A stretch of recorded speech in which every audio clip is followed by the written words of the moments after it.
ഇന്ന് UDFന്റെ വിജയാഹ്ലാദ പ്രകടനം പെരിന്തൽമണ്ണ ടൗണിലുണ്ടായിട്ടുണ്ട്. അത് കഴിഞ്ഞു പോകുന്ന വഴിക്ക് അവരിൽപ്പെട്ട ചില ആളുകൾ ബൈക്കിൽ വന്നിട്ട് പാർട്ടി ഓഫീസിന് നേരെ കല്ലെറിഞ്ഞിരിക്കുകയാണ്. ഇവിടെ പാർട്ടിയുടെ ചില പ്രവർത്തകർ ഇവിടെ വരാന്തയിൽ ഇരുന്നിട്ടുണ്ടായിരുന്നു. അവരെ ലക്ഷ്യമാക്കിക്കൊണ്ടാണ് കല്ലെറിഞ്ഞത്.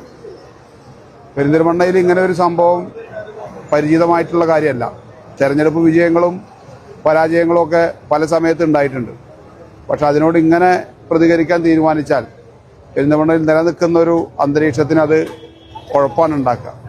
അതെല്ലാവരും തിരിച്ചറിയുന്നത് നല്ലതാണ്. ഇത് അവരുടെ UDFന്റെ വിജയാഹ്ലാദ പ്രകടനത്തിൽ പങ്കെടുത്ത ആളുകളാണ് ചെയ്തിട്ടുള്ളത്.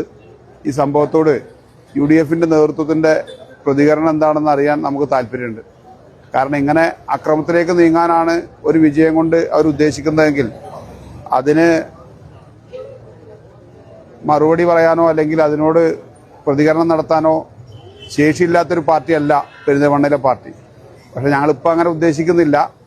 അതുകൊണ്ട് തന്നെ ഇതിനെ പക്വതയോടുകൂടി കൈകാര്യം ചെയ്യണമെന്നാണ് ഞങ്ങൾ ഉദ്ദേശിക്കുന്നത്. ഞങ്ങൾ എന്തായാലും ഈ വിഷയം കാണിച്ചുകൊണ്ട് പോലീസ് സ്റ്റേഷനിൽ ഈ വിഷയത്തിൽ പരാതി കൊടുക്കുന്നുണ്ട്. കുറ്റക്കാരായിട്ടുള്ള ആളുകളെ കണ്ടുപിടിക്കണം, ശിക്ഷിക്കണം എന്ന് പോലീസിനോട് ആവശ്യപ്പെടുന്നുണ്ട്.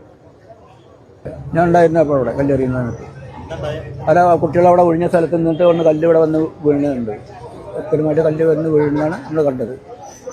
അതിലിപ്പം പ്രകടനം നടക്കുമ്പോഴൊന്നുമില്ല, പോണ വൈക്കുന്ന പോണ ആളുകൾ കൂടി നിന്നിട്ട് പാർട്ടി ഓഫീസിൻ്റെ നേരെ മുന്നിൽ നിന്നിട്ടാണ് കല്ലെറിഞ്ഞിട്ടുള്ളത്. അത് പിന്നെ അങ്ങനെ എറിയുന്നത് സ്വാഭാവികമായിട്ടും തെറ്റാണ്.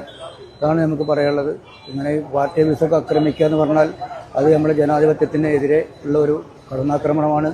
അത് അതിൻ്റെ രാഷ്ട്രീയ നേതൃത്വം തിരിച്ചറിഞ്ഞ് അവരെ തിരുത്തണമാണത്. ഓഫീസ് തകർക്കുക, ഓഫീസൊന്നും അറിയില്ലല്ലോ. അപ്പം നമുക്കൊരു വ്യക്തിപരമായിട്ട് പിന്നെ പാർട്ടി പ്രവർത്തനം നടത്തുമ്പോൾ വീട് ആക്രമിക്കലല്ലോ പണി. ഇതൊരു വീട് മാതിരി തന്നെ ഓഫീസ് നടക്കുന്നത്. അത്